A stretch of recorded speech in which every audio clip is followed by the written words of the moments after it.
Sinabi mismo ni Shams sa report na busy na ngayon si Rob Pelinka sa multiple meeting sa mga top center target nila. Una si Kessler, sa second day meeting naman si Jalen Duren. Sobrang laki ng interest ngayon talaga ng Lakers makakuha si Kessler at hindi sila nag-alinlangan sa bagay na yan.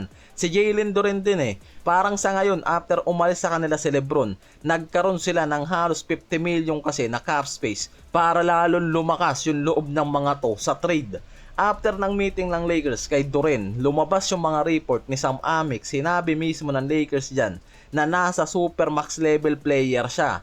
Kaya naman after nyan, wala pa rin naman lumabas na offer. Nauna pang makuha nila si Walker Kessler. Mukhang nagparamdam lang talaga yung Lakers dyan All-NBA third team si Duren. Eligible siya sa max deal pero hindi pa rin siya binigyan kasi ng Detroit ng max extension. Based sa report, nagkakaroon ng space sa pagitan ng negotiation nila sa kampo mismo ni Duren Kaya papasok siya na unrestricted free agent. Pwede siyang pumirma ng offer sheet sa Lakers after ng meeting pero may rights pa rin kasi sa kanya yung Detroit para i-match kahit anong offer para mag-stay siya Base mismo kay Shams Charania, Brett Siegel at iba pang NBA insider, malinaw na ang priority talaga ng Lakers ngayong free agency makahanap ng center of the future. Sa lagay ni Kessler kasi ngayon, siya talaga yung pinaka-top target.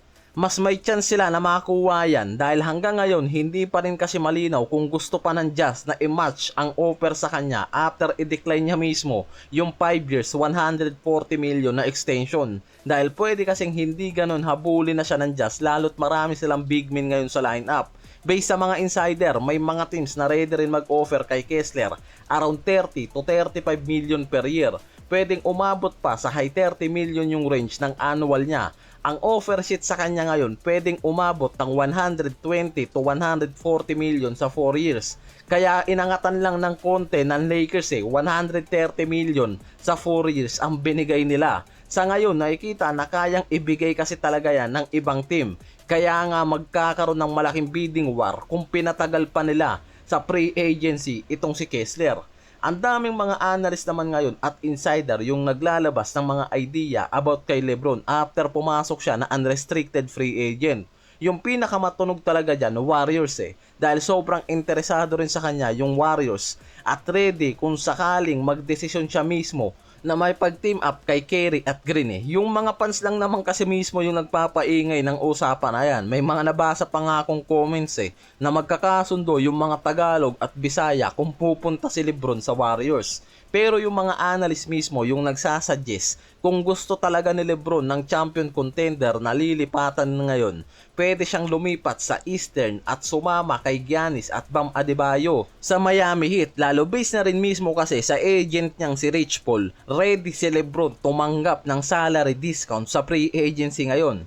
Spurs at Miami talaga yung recommendation halos lahat ng mga insider Si Brett Siegel una nang sinabi sa report na Miami Heat o Spurs yung pinaka-realistic destination ni Lebron kung umalis siya sa Lakers. Na ngayon nangyari. Ang Miami kasi talaga nasa win-now mode para kay Giannis at Adebayo na mismong kailangan din ni Lebron. Samantalang ang Spurs naman may ideal long-term championship fit kay Wembanyama at base mismo sa mga report after kasi na matalo yung Spurs sa championship kontra Knicks, lumitaw yung malaking pangangailangan nila sa isang veteran superstar para mag-lead sa crucial game at sumuporta kay Wemby. Kaya nakikitang si Lebron yung solusyon dyan Si Colin Cowherd ng The Herd at ng Fox Sports ilang beses ring sinabi na kung championship ang habol ni Lebron talaga, Miami Heat ang pinakamakatwirang destination niya dahil sa winning culture at kakayahang bumuo ng contender at isa pa, open din mismo si Pat Riley kung bumalik man siya.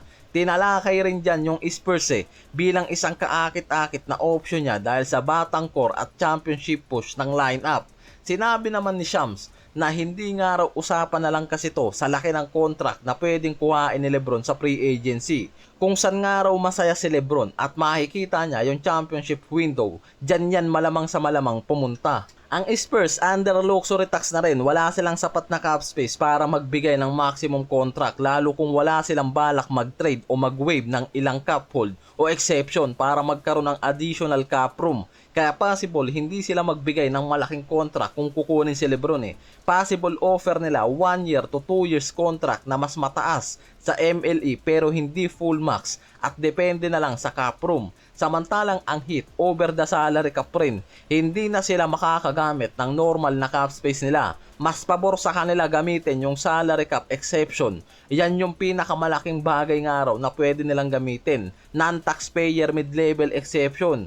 Yan yung nakikitang pwede nilang ibigay kay Lebron para makuha sa free agency. Lalo ngayon na malinaw na handa rin naman si Lebron na kumuha ng malaking salary discount.